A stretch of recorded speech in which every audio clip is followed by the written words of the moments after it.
ചേരുന്നുണ്ട്. ശ്രീ തോമസ് ഐസക്, ഇത് കേരളത്തിൽ ദീർഘനാളുകളായി ഉന്നയിക്കുന്ന പ്രശ്നങ്ങളിൽ മേലുള്ളൊരു ചർച്ചയാണ് നാളെ നടക്കാൻ പോകുന്നത്.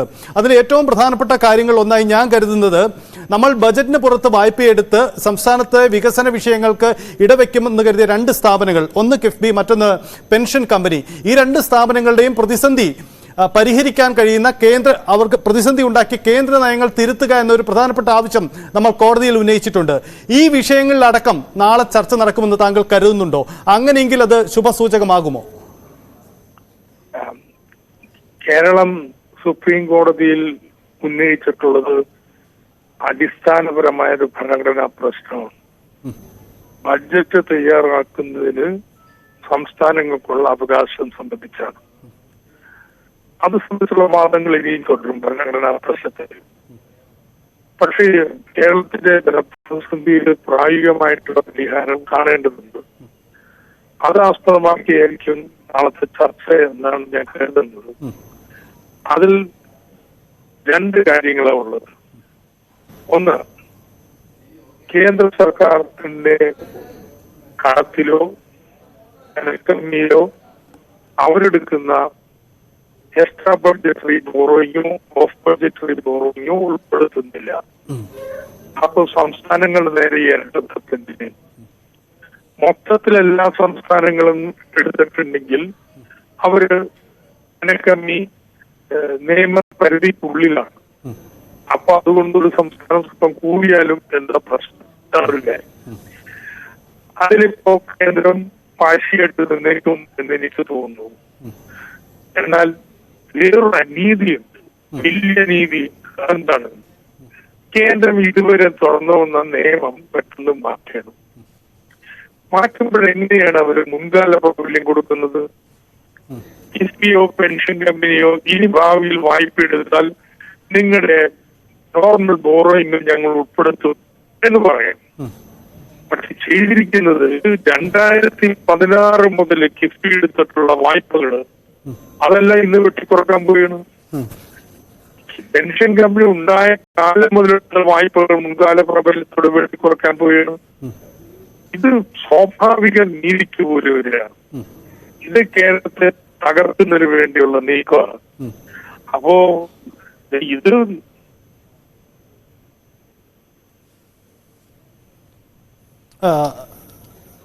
തോമസ് ഐസക്, അത് ഓരോ ന്യായങ്ങൾ പറയുന്നുണ്ടാവും. പക്ഷെ ചർച്ച ചെയ്ത് തീർക്കേണ്ട കാര്യമാണ്. ഇവയൊക്കെ സംബന്ധിച്ചായിരിക്കും ചർച്ച. ഭരണഘടനാ പ്രശ്നം അതൊരു പക്ഷെ ചർച്ച ചെയ്ത് പരിഹരിക്കാൻ പറ്റിയെന്ന് വരത്തില്ല. പക്ഷെ പ്രായോഗികമായിട്ടൊരു ഉത്തരം കാണാൻ പറ്റും. മുൻകാല പ്രാബല്യം ഉപേക്ഷിച്ചാൽ തന്നെ കേരളത്തിൽ ഇന്നത്തെ ധനപ്രതിസന്ധി വലിയ അയവ് വരുന്നു.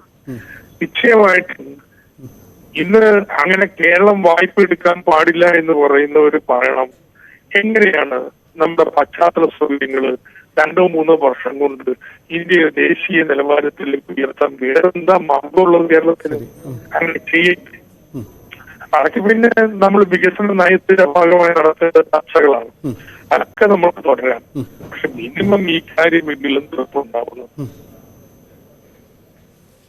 ഇപ്പോൾ ഈ മസാല ബോണ്ട് വിഷയത്തിലെ ED അന്വേഷണം പോലും, താങ്കൾക്കെതിരെ ED നടത്തുന്ന നീക്കങ്ങൾ പോലും ഈ കിഫ്ബിയും പെൻഷൻ കമ്പനിയും നിയമവിരുദ്ധമായാണ് പ്രവർത്തിക്കുന്നതെന്ന കേന്ദ്ര നിലപാടിൽ നിന്നുണ്ടാവുന്ന അന്വേഷണമാണ്. ഈ ചർച്ചയിൽ അക്കാര്യത്തിൽ ഒരു പരിശോധന ഉണ്ടാകുമെന്ന് നമുക്ക് പ്രതീക്ഷിക്കേണ്ടതില്ലെന്നാണോ താങ്കൾ പറയുന്നത്? നിയമം ഇല്ല, അതൊന്നും തർക്കിച്ച് ചർച്ച ചെയ്ത് തീർക്കാൻ പോകുന്നില്ല. അവര് നയപരമായ ചില നടപടികൾ എടുത്തു കഴിഞ്ഞു. തങ്ങൾക്ക് ഇങ്ങനെയൊക്കെ ചെയ്യാം, സംസ്ഥാനങ്ങൾക്ക് ചെയ്യാൻ പാടില്ല. നമ്മളത് നയപരമായിട്ട് അജിറ്റേറ്റ് ചെയ്തുകൊണ്ടിരിക്കും, ഒരു സംശയവും വേണ്ട. പക്ഷേ എങ്ങനെയാണ് പൂർവ്വകാല പ്രാബല്യത്തോടു കൂടി വെട്ടിക്കുറയ്ക്കുന്നത്? ഭാവിയിലെടുത്താൽ അത് നമുക്ക് ചർച്ച ചെയ്യാം. നമുക്ക് അംഗീകാരമില്ലെങ്കിലും ചില ഒത്തുതീർപ്പുകളെത്താം. അതിന്റെ ഫലമായി സംസ്ഥാന സർക്കാരിന് സാവകാശം കൊടുക്കാം. മിക്കവാറും ആ കാര്യങ്ങൾ സംബന്ധിച്ചായിരിക്കും ചർച്ചയുണ്ടാവുക. കേരളത്തിന് കിട്ടാനുള്ള ഏതാണ്ട് 5000-ഓളം വരുന്ന കുടിശ്ശികകള് അത് എത്രയും പെട്ടെന്ന് തരുന്നതിനുള്ള ഏർപ്പാടുണ്ടാവുക. ഇത്തരം കാര്യങ്ങളിലാണ് ഒത്തുതീർപ്പുണ്ടാക്കാൻ പറ്റുക. മറ്റത് കോടതിയിൽ തന്നെ തീർക്കേണ്ടി വരും. ശരി. ഒരു കാര്യം കൂടി, ഈ സുപ്രീം കോടതിയിലെ കേരളത്തിന്റെ നിയമ പോരാട്ടം നമ്മൾ മുമ്പ് സൂചിപ്പിച്ച കിഫ്ബി പെൻഷൻ കമ്പനി അടക്കമുള്ള വിഷയങ്ങളുമായി ബന്ധപ്പെട്ടത് കൂടിയാണ്. ഇതിന് പുറമെയാണ് ഫെഡറൽ തത്വങ്ങളുടെ ലംഘനം അടക്കമുള്ള, കേരളത്തെ അവഗണിക്കുന്ന അടക്കമുള്ള വിഷയങ്ങൾ നമ്മൾ ചൂണ്ടിക്കാട്ടുന്നത്. അപ്പോൾ കോടതിയിൽ നിന്നും ഇത്തരമൊരു മധ്യസ്ഥ ശ്രമം, അതായത് ഇരു സർക്കാരുകൾക്കിടയിലും ചർച്ച നടത്തിക്കൂടെ എന്നൊരു നിലപാടെടുത്തെങ്കിൽ അത് കേരളത്തിന്റെ വാദങ്ങൾക്കുള്ള ആദ്യഘട്ട അംഗീകാരമായി താങ്കൾ കരുതുന്നുണ്ടോ? ഉറപ്പായിട്ടും. നമ്മൾ അസംബന്ധമാണ് പറയുന്നത് എന്നൊക്കെ നിർമ്മലാ സീതാരാമൻ പറയുന്നത് കോടതിക്ക് ബോധ്യപ്പെട്ടില്ലെന്ന്. ഭരണഘടന സംസ്ഥാനത്തിന് ചില അവകാശങ്ങൾ തരുന്നുണ്ട്. ആ അവകാശങ്ങൾ ഏകപക്ഷീയമായിട്ട് കേന്ദ്ര സർക്കാർ കൈവെക്കുകയാണ്. അപ്പോ അവര് പറയുന്നത് ഞങ്ങൾക്ക് ഇങ്ങനെ ദേശീയ നയം രൂപീകരിക്കാനുള്ള ഭരണഘടനാപരമായ അവകാശമുണ്ട് എന്നൊക്കെയാണ് പറയുന്നത്. അതാണ് നമ്മൾ കോടതി ചോദിച്ചിട്ടുള്ള. സംസ്ഥാനത്തിന് ബഡ്ജറ്റ് രൂപീകരിക്കാനുള്ള ഭരണഘടന നൽകുന്ന അവകാശത്തിൽ പെട്ടതാണ് ഈ വായ്പയുമെല്ലാം.